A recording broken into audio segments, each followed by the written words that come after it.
दिवस तुम्हाला तुमचं स्वागत करते. तर बघा बारक्या बाळाचं मी दाखवते. हे ठेवते मग अशी शॉर्ट बनवत का नाही तसंच राहिलं. बारक्या मेन मुद्दा म्हणजे बारक्या बाळाचं बघा. हे आहे माझ्या गायराणीच्या पोटात आग पडली. ती म्हणते मम्मा ये किसको दे रहे हो आप सिल्के. तर हे समोरचं आहे आणि बॅगचं असं आहे. खूप छान कपडा आहे.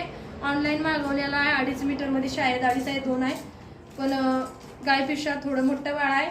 तर त्याच्यावर का नाही हा हेअरबँड खूप छान कलर आहे. वेगळा कलर आहे. हा पटियाला सेट हे का इलास्टिक लावलेली आहे अशी हे का अशी. गायचं आता नको नको वाटतंय. गाय म्हणती मम्मा नहीं अभी नहीं मैं थोड़ा बात करती हूँ तो डिस्टर्ब मत करा. तर पंजाबी पटियाला आहे असं. ठीक आहे. तर बाळाचं आवडलं का नाही का मम्मीचा ड्रेस आवडले. मम्मीचा ड्रेस ह्याच्या आधी तुम्हाला शॉर्ट मध्ये सगळं दाखवलंय जितकं आहे तेवढं. फटाफट सांगा बाळाचं आवडलं का. मग बाळाच्या मम्मीचा ड्रेस का त्यांचे जे ओढणी कुठली आवडले हे नक्की सांगा. ठीक आहे.